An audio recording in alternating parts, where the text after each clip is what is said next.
Vamos ahora hasta Midday, Carolina del Norte, donde está el economista José González. José, muy buenos días. Gracias por acompañarnos. Buen día, encantado siempre estar con ustedes. José, ayer el señor Donald Trump estaba en la oficina oval y por toda su actitud, su gorra, su hijito, se lo montaba en los hombros, lo bajaba, parecía realmente el dueño de la oficina oval. Ujú. En su escritorio, a un lado, el presidente Trump le miraba complacido, le sonreía a todas las ocurrencias. Es evidente que el presidente Trump le admira y es evidente que el señor Elon Musk manda y manda de verdad, verdad. Ujú. A ver, Correcto. ha dicho el señor Elon Musk, que ya sabemos exagera, y él dice, bueno, lo que yo diga que no es correcto me lo corrigen, punto. Ujú. Si no se hubiese recortado la burocracia, si iría a la quiebra si no se hubiese dado los recortes presupuestarios. Iría a la quiebra Estados Unidos. ¿Eso es cierto?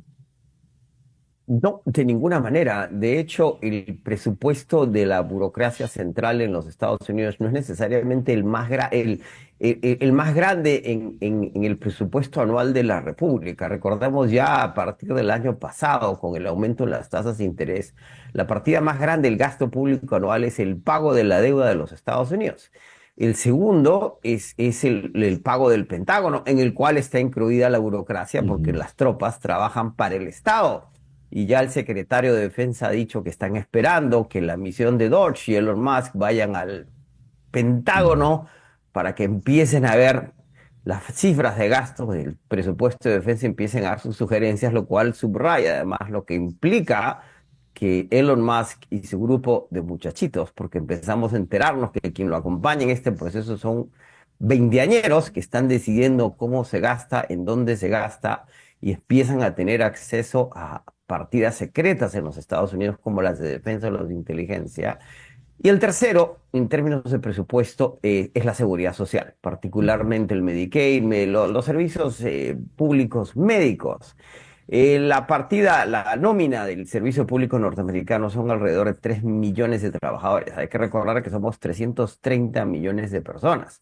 No Ujú. termina siendo una planilla, una nómina exageradamente grande. Y en esta iniciativa que tiene el Dodge de Elon Musk de comprarle el retiro a los trabajadores públicos como si fuera una corporación privada, solo hay interés de más o menos 65.000 de esos trabajadores. Lo que le queda claro a la administración Trump por su primera experiencia desde la Casa Blanca, desde la oficina oval, en lo que ellos llamaban el deep state, el estado profundo que se Ujú. resistía a los cambios o a lo que quería aplicar el presidente, es que lo que interesa y conviene es deshacerse de la burocracia lo más rápido posible para que no haya ningún viso de resistencia institucional a políticas que podrían ser arbitrarias del Estado.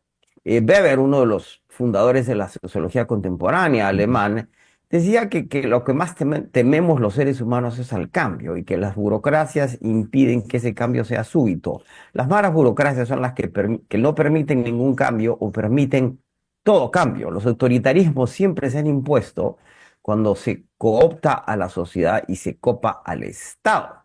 De alguna forma, ¿acaso lo que está tratando de hacer Elon Musk bajo las órdenes del presidente es copar a ese Estado, además con una serie, y lo admitió ayer, que se ha equivocado y que se va a seguir equivocando y Ujú. que lo corrijan, como señalabas, pero es imposible creer que en 3 semanas, que es lo que tiene la administración Trump, se hayan recortado miles de millones de dólares y sin ningún estudio previo. Digamos que el proceso está siendo bastante desordenado. A ver, el detalle está en cuál es el criterio y la razón Ujú, para los recortes. Porque ujú, pareciera, y lo acabas de comentar, que el señor Musk está manejando la burocracia estatal de la nación, un asunto de Estado, como si fuese una empresa de él. Se ha correcto. recordado que cuando él entró en Twitter, puso la imagen del lavabo y Ujú, empezó a despedir a la gente, pues, a mansalva. Ahora, Ujú. el criterio que se aplica para una empresa privada puede ser el mismo que se aplica frente a la burocracia de un Estado. ¿Dónde Y estaría la diferencia fundamental? de ninguna manera, porque la empresa privada se mide por ganancias netas. Es decir, en Ujú. alguna discusión que tuve con el ministro Domingo Cavallo durante la presidencia de Menem en Argentina, él me decía, señor González, aquí hay un problema de desempleo. Lo que sucede es que los jóvenes no encuentran empleo. Y yo le decía, pero ministro, su trabajo es político, no es corporativo. Si usted manejara una corporación, pues despide el 20, 30, 40, 50% de la nómina y balancea el ingreso contra el egreso de la corporación. Usted no puede despedir a la mitad de los argentinos.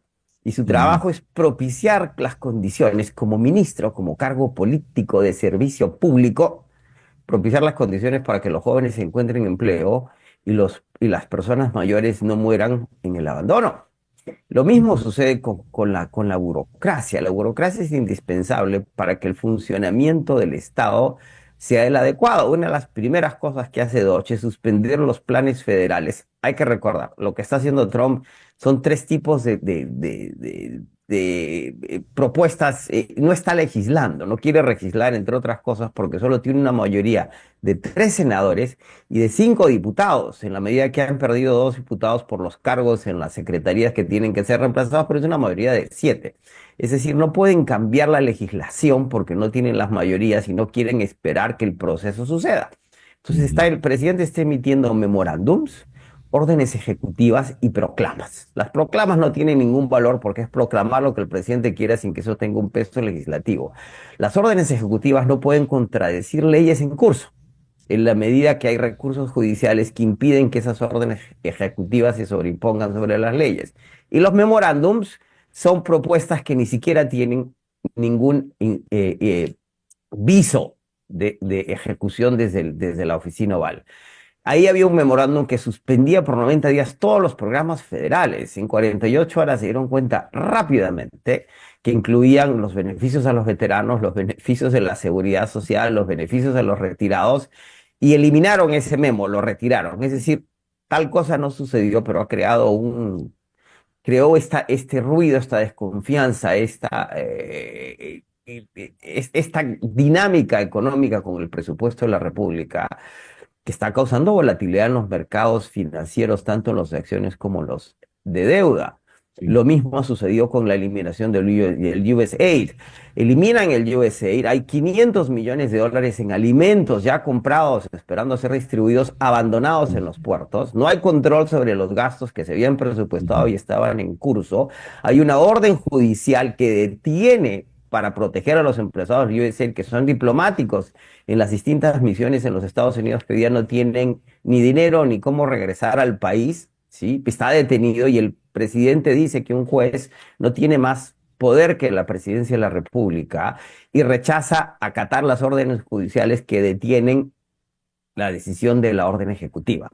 Es decir, eso es exactamente lo que estamos viviendo, porque en 3 semanas, sin duda que el Estado americano puede ser perfeccionado, sin duda que había una Ujú. entropía en las dinámicas de ciertas funciones públicas, pero las correcciones en el pasado se han hecho con memorándums, estudios, proyectos que se van Sí. ejecutando en el camino. Y un tema más, César Miguel.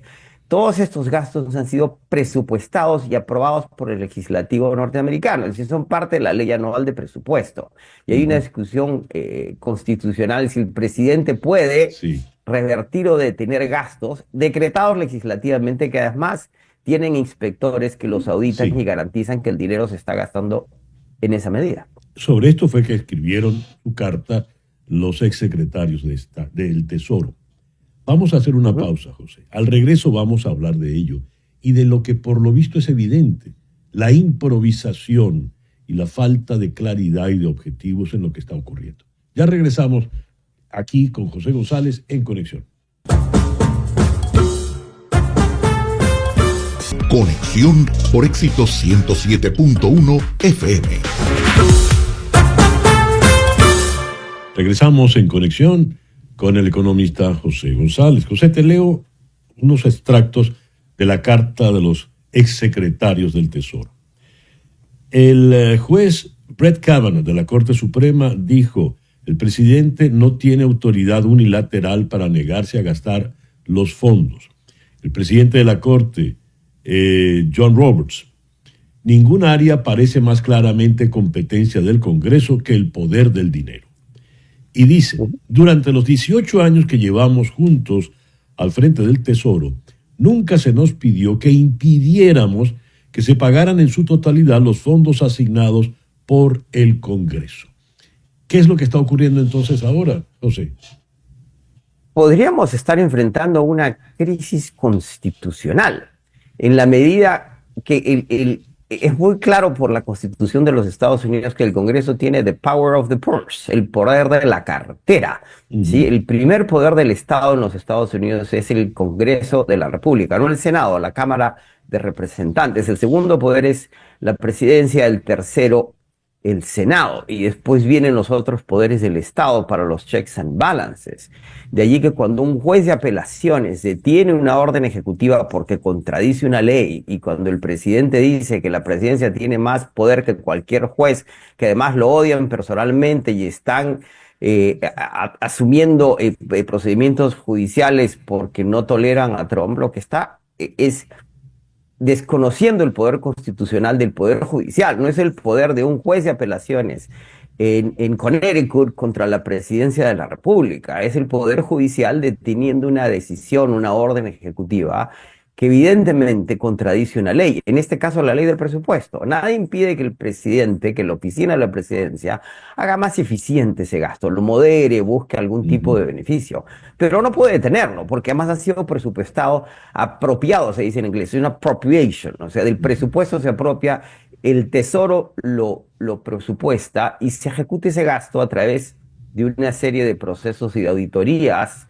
Los inspectores se llaman en Estados Unidos inspectores generales que inspeccionan que los gastos se hagan adecuadamente. No se puede negar que con un presupuesto anual de 43,000 a 60,000 millones de dólares en el USAID haya problemas, haya excesos, se malgaste cierto dinero, pero no en las dimensiones que se están mencionando en las redes. Una de las cosas que dice Elon Musk ayer, que él es transparente, que todo lo que hace Dodge se publica en el handle, en X de Dodge. Es decir, un handle equivale a un reporte de auditoría, ¿sí? A un website en que no hay mayor información. Y el otro problema es que Elon Musk, que en los Estados Unidos y en toda República hay representantes electos y oficiales, se dicen funcionarios designados. Elon Musk ni ha sido electo ni ha sido designado, no ha pasado por ninguna investigación del FBI, por ninguna audiencia en el Senado, por ninguna juramentación, por estos pasos que garantizan que los funcionarios públicos cumplan un mínimo de requerimientos y que haya penalidades. No recibe $1 porque no lo necesita, no tiene el temor de ser despedido, y más bien el presidente, como mencionabas temprano, lo admira, porque hay una cosa que dice el autor del The Art of the Deal, la biografía ficticia de Donald Trump, que si hay alguna cosa que Trump aprecia es el dinero. Y sin duda que el hombre más rico del planeta esté trabajando para él, lo halaga sobremanera. Y sin embargo, manejar el presupuesto de la economía más grande del planeta, del estado más sofisticado del mundo, es una tarea excesivamente delicada que se está manejando, como decías, con mucho descuido. Fíjate, mencionaste que, por ejemplo, hay millones de dólares en mercancía, en comida que se compró, que se está pudriendo en los puertos porque no va a su destino, porque, bueno, ha sido despedido todo esto en USAID. Los jovencitos veinteañeros que tomaron las medidas están al tanto de esto, están al tanto de las implicaciones. Me pregunto, ¿cuál es el criterio de ese jovencito que me enteré que era racista antes de que el racismo se pusiera de moda, según una confesión de él en la red X? ¿Cuál es el criterio que utilizan para decir esto no, esto tampoco? Ninguno, más allá que complacer a los más, que ese es el problema, no se puede.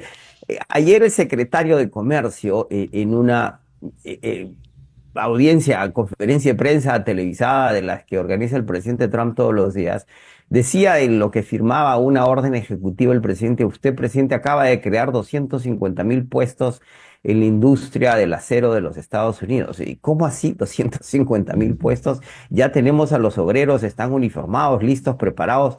¿Dónde están las acereras? O sea, sí, digamos, no es tan sencillo como firmar una orden y voilà, ¿sí? Se crean 250,000 puestos. Estos muchachos, en su juventud, su buena intención, su capacidad, el lema en Dodge es Move Fast and Break Things, que era el lema de Facebook cuando eran una casa de 6, 12, 14, 15 muchachos en Silicon Valley y empezaba la compañía, que es muévanse rápido y rompan cosas.